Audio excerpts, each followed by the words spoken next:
दोस्तों नमस्कार।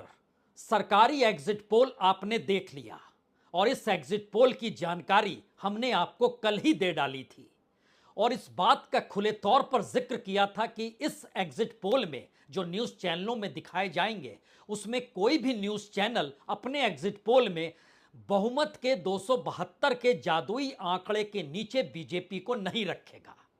हर कोई 272 के ऊपर बीजेपी को इंडिविजुअल लेवल पर बड़ी पार्टी के तौर पर एग्जिट पोल में दिखलाएगा और यह आंकड़ा 325 या उसके पार भी जा सकता है और यही स्थिति आज सरकारी एग्जिट पोल में निकलकर आ गई। और यहीं से सवाल शुरू हुआ, क्या वाकई ऐसी स्थिति इस देश के भीतर है कि यह चुनाव परिणाम 4 तारीख को भी नजर आए? जी नहीं, ऐसी स्थिति बिल्कुल नहीं है।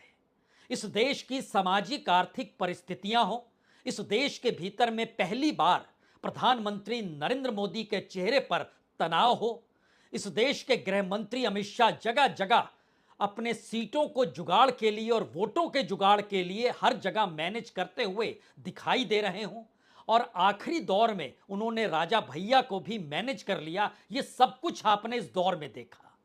लेकिन पहले चरण से लेकर 7वें चरण तक की परिस्थितियों के बीच हमारी टीम ने इस देश के तमाम राज्यों की जो पूरे वोटिंग पैटर्न है उसे परखा, उस दौर में जो जानकारी कलेक्ट की गई उसे लेकर आए।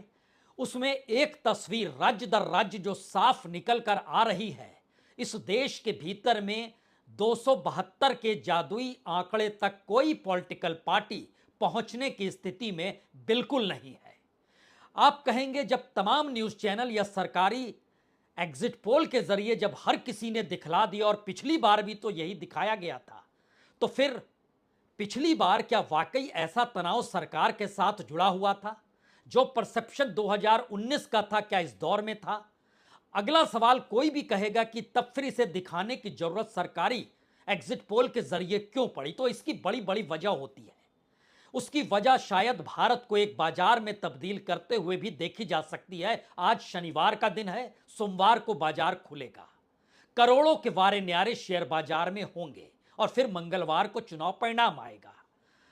कुछ भी वजह हो सकती है, आप जिस लिहाज से देखिए उस लिहाज से सोच लीजिए, क्योंकि हम जिस एग्जिट पोल को आपसे सामने रखने जा रहे हैं उसके भीतर का सच मौजूदा सरकार से जुड़ा हुआ है। वही सरकार जो इस देश में इंजेक्शन लगाती है तो खुलकर कहती है इससे जीवन दान मिलेगा और अपनी तस्वीर को भी चस्पा कर देती है और बाद में इंजेक्शन बनाने वाली कंपनी से वो पॉलिटिकल फंडिंग भी ले लेती है और बाद में वही कंपनी कहती है हमने तो जहर बेच दिया और उसके बाद सरकार अपनी तस्वीर को हटा लेती है।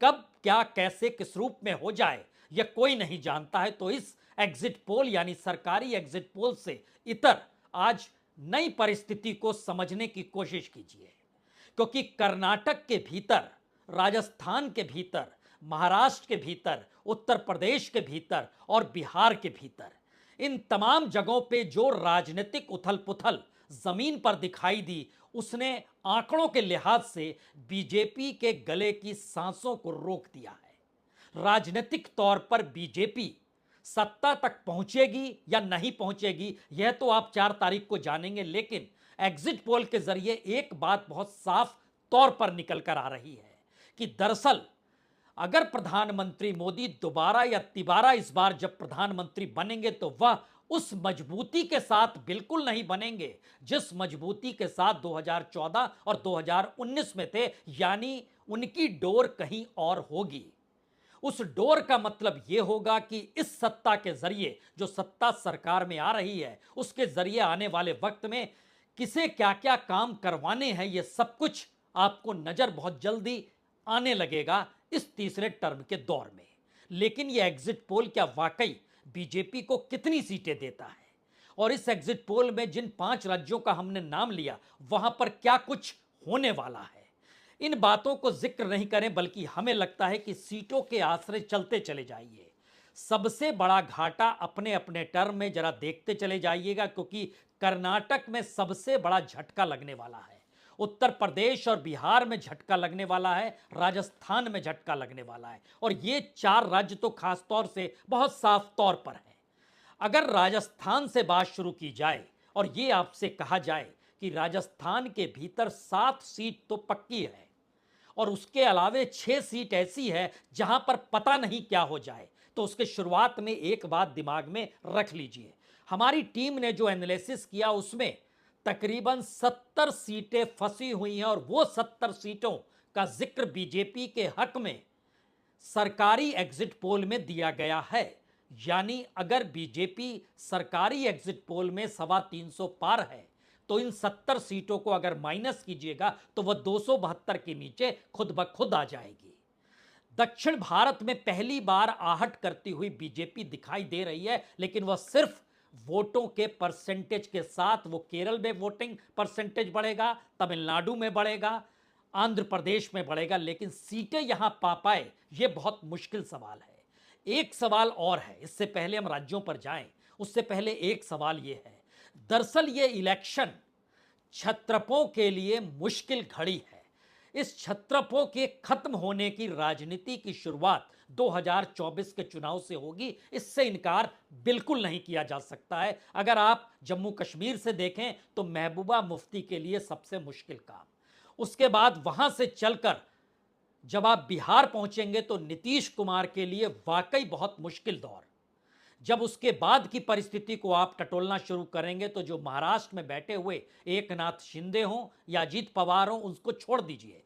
वह क्षत्रप जो राज्यों की गद्दी संभाले हुए हैं, उसमें खासतौर पर ममता बनर्जी, नवीन पटनायक, जगन रेड्डी और आंध्र प्रदेश की गद्दी गंवा चुके चंद्रशेखर राव, इन चारों की राजनीति पर यह 2024 का चुनाव परिणाम ग्रहण के तौर पर है और आने वाले वक्त में इनके सामने राजनीतिक मुश्किल आने वाली है।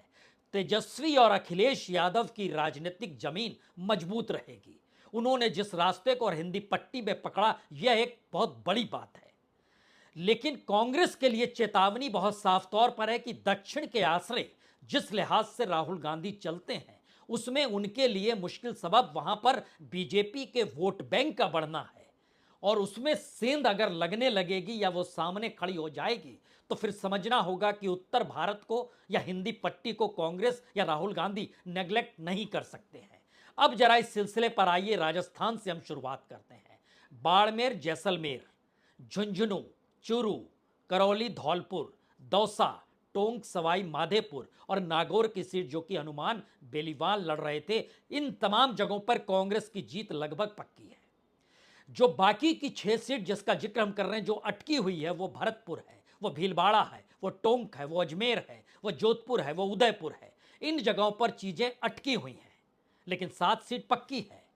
अगला सवाल है कि कर्नाटक का जिक्र बार बार हो रहा है कि सत्ता में आने के बाद भी क्या कर्नाटक में डीके शिव कुमार का जादू नहीं चला और वहां पर बीजेपी अपनी पुरानी जमीन को बचा ले गई? जी नहीं, ऐसा इस एग्जिट पोल में बिल्कुल नहीं है। बेंगलोर की चारों सीटें, rural Bangalore, north Bangalore, central Bangalore, south Bangalore, इन तमाम जगहों पर कांग्रेस कहीं आगे है। और उसके बाद अगर बाकी सीटों का जिक्र करें, क्योंकि बड़ी बात यह है कि जिन 17 सीटों का हम नाम ले रहे हैं उसमें से 10 सीटों पर जीत पक्की है कांग्रेस की, बाकी 7 सीटों पर उठापटक की स्थिति आ सकती है। यह एक टकराव की परिस्थिति है। इसमें बेलगाम, हावेरी, रायचूर, बेल्लारी, कोप्पल, शिमोगा, दवांगिरी, गुलबर्गा, हासन, चित्रदुर्गा, मांड्या, चामराजनगर, कोलार और बेंगलोर की चारों सीट। यह स्थिति कर्नाटक के भीतर की है।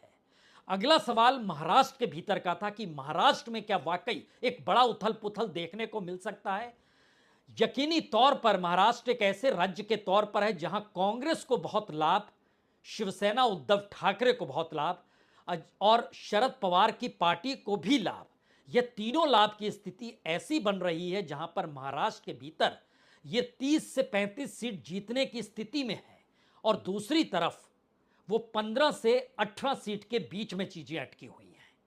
इसमें से 6 सीट बहुत आमने सामने की सीट है और इस पर अगर आप बहुत साफ तौर पर समझें तो जो बीजेपी सीट गंवा रही है या जो पा रही है उसके दायरे में अगर समझे तो विदर्भ की 3 सीट, मराठवाड़ा की 1 सीट, उत्तर महाराष्ट्र की 1 सीट, मुंबई की 1 सीट, ठाणे कल्याण की 1 सीट, यह बीजेपी पाने की स्थिति में है। इसके आगे बात बन नहीं रही है और इस परिस्थिति को अगर आप समझें, जो बीजेपी की गंवान है उसमें अकोला, गढ़चिरौली, भंडारा, वर्धा, सोलापुर, पुणे, सांगली, अहमदनगर, भिवंडी, जलगांव, नासिक, रावेर, नंदुरबार, धुले, बीड़, नांदेड़, लातूर और मुंबई के भीतर की जो 6 सीटें हैं उसमें से सिर्फ पीयूष गोयल है, लेकिन पीयूष गोयल भी फंसे हुए हैं। एकमात्र सीट जो मुंबई के भीतर की है उसमें पीयूष गोयल फंसे हुए हैं। उसके बाद अगर राज्यों के सिलसिले में अगर आप आएंगे, जिस बात का जिक्र हो रहा है उत्तर प्रदेश और बिहार की सीट, यह दोनों राज्यों के भीतर बड़ी बात यह है कि आरजेडी और समाजवादी पार्टी दोनों को पिछली बार की तुलना में बहुत लाभ है। 5 सीट पिछली बार समाजवादी पार्टी ने जीती थी और एक भी सीट आरजेडी ने नहीं जीती थी। इस बार आरजेडी पटना की दोनों सीट जीत सकती है, वो पटना साहिब हो या पटना हो, दोनों सीटों पर इस बार हार मिल सकती है वहां पर बीजेपी को। और उसके अलावे सासाराम की सीट, बांका की सीट, जमुई की सीट, महाराजगंज की सीट, दरभंगा की सीट, जहानाबाद की सीट, पूर्णिया की सीट, औरंगाबाद की सीट, नवादा, समस्तीपुर, उजियारपुर, सिवान, कटिहार, ये जो हमने नाम लिए 15 सीटों के नाम लिए हैं, इसमें कांग्रेस और आरजेडी दोनों की जीत जुड़ी हुई है। और उसके साथ ही बड़ी बात यह है कि जिन 4-5 सीटों पर टकराव है वह उसके दायरे में आते हैं, यानी 0 से 10 डबल आंकड़े में आना, यह स्थिति आरजेडी के साथ है। 2 डिजिट में वो चुनाव जीत कर आएगी। और दूसरी तरफ 5 सीट पिछली बार समाजवादी पार्टी ने जीती थी और मायावती 10 सीट के साथ थी। इस राजनीति में मायावती का सुपड़ा साफ, वो 0 पर है और उसका पूरा लाभ समाजवादी पार्टी के पक्ष में गया है। कांग्रेस को भी इसका लाभ होगा, लेकिन बड़ा लाभ या बहुत बड़ा लाभ समाजवादी पार्टी के पक्ष में है। और यह एक ऐसी स्थिति है जहां पर टकराने वाली सीट या चुनौती देने वाली सीटों पर भी अगर समाजवादी पार्टी जीत गई तो बीजेपी का आंकड़ा 50 और उसके नीचे आ जाएगा। यह बहुत साफ तौर पर तस्वीर है। आप कहेंगे वो कौन सी सीटें हैं, किस रूप में सीट है? वो मुजफ्फरनगर की सीट, सहारनपुर की सीट, कैराना की सीट, नगीना की सीट, कन्नौज की सीट, अकबरपुर की सीट, बहराइच, मछली शहर, सुल्तानपुर, अंबेडकर नगर, डुमरियागंज, बस्ती, आजमगढ़, फूलपुर, शास्त्री, बरेली, मथुरा, झांसी, हमीरपुर, रायबरेली, फैजाबाद, फिरोजाबाद, मैनपुरी, अररिया, खगड़िया, झंझारपुर, गाजीपुर, घोसी और एक अमेठी की सीट जो है वह महत्वपूर्ण सीट है।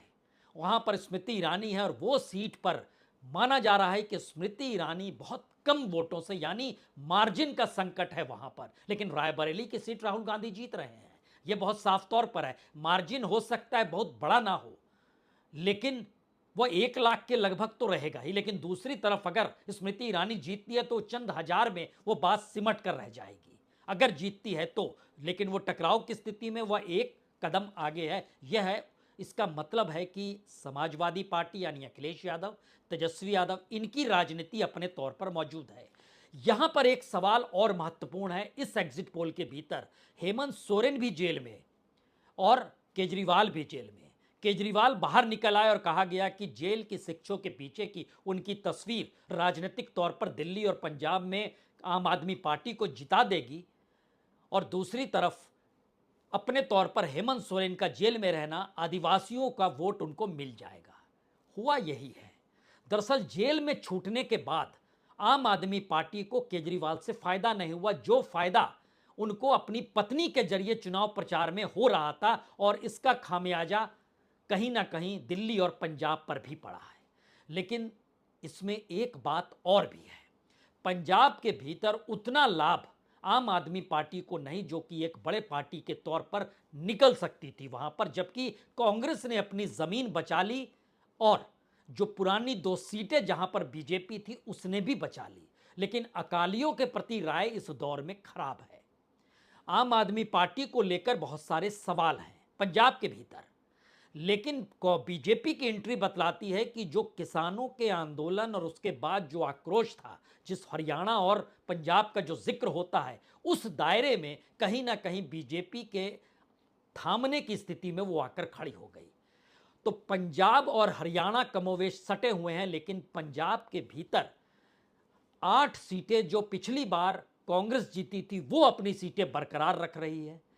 जो अकाली दल की सीट थी वहां पर टकराती हुई पहली बार बीजेपी और आम आदमी पार्टी और कांग्रेस, इन तीनों के बीच त्रिकोण की स्थिति है उन 2 सीटों पर, जिसका लाभ अपने तौर पर कहें तो उसका लाभ 2 सीटों पर, 2 में से 1 सीटों पर कांग्रेस को हो रहा है, 1 सीट बीजेपी को लाभ हो रहा है। सवाल यह है कि अमृतसर की सीट का भी सवाल है। उस अमृतसर की सीट पर बड़ा कड़ा मुकाबला और बीजेपी एक पायदान आगे है, यानी गुरदासपुर, होशियारपुर के बाद वो अमृतसर की सीट नजर आती है। लेकिन उससे सटे हुए हरियाणा में एक वक्त में वाकई ये लगता था कि कांग्रेस कमाल कर देगी, लेकिन बात 2 या 3 सीट के आगे बढ़ नहीं पाई। उसमें एक सीट सिरसा की है जहां पर कुमारी शैलजा है, दूसरी सीट रोहतक की है जहां पर दीपेंद्र हुड्डा है, तीसरी सीट सोनीपत की है जहां ब्रह्मचारी हैं। इन 3 सीटों पर कांग्रेस चुनाव जीत रही है। बाकी 7 सीटों में 2 सीटों पर टक्कर मानी जा रही है, लेकिन वहां पर वरदस्त अपने तौर पर बीजेपी का मजबूत है। इसके बाद झारखंड के भीतर जिसका हम जिक्र कर रहे थे कि हेमंत सोरेन तो जेल में रख गए, इसका लाभ उन्हें है। पिछली बार वो एक सीट पर जो बात अटकी हुई थी, इस बार कांग्रेस के साथ मिलकर वो 4 सीटें जीत सकते हैं। उसमें खूंटी है, उसमें हजारीबाग है, उसमें लोहरदग्गा है, उसमें राजमहल है। और ये संकट, टकराव की स्थिति दुमका के भीतर भी है, जो सोरेन के परिवार से ही निकलकर वहां पर उनके परिवार के कैंडिडेट, बीजेपी के कैंडिडेट के तौर पर खड़ी हो गई। हरियाणा की 3 सीट जिसका हमने जिक्र किया, सिरसा, रोहतक, सोनीपत। दिल्ली में चांदनी चौक तय है, कांग्रेस जीत रही है। 2 सीटों का और सवाल था जहां पे महाबल मिश्रा की मौजूदगी थी और नई दिल्ली की सीट थी। नई दिल्ली की सीट इसलिए ज्यादा मजबूती के साथ का जिक्र है क्योंकि वहां पर बीजेपी के कैंडिडेट सुषमा स्वराज की बेटी को खड़ा तो किया गया, लेकिन बीजेपी ऑर्गेनाइजेशन उस रूप में उनके पक्ष में वहां नजर नहीं आ रहा था जो बातें निकल कर आई। लेकिन इसके बावजूद भी एक बात दिमाग में रखिए कि दिल्ली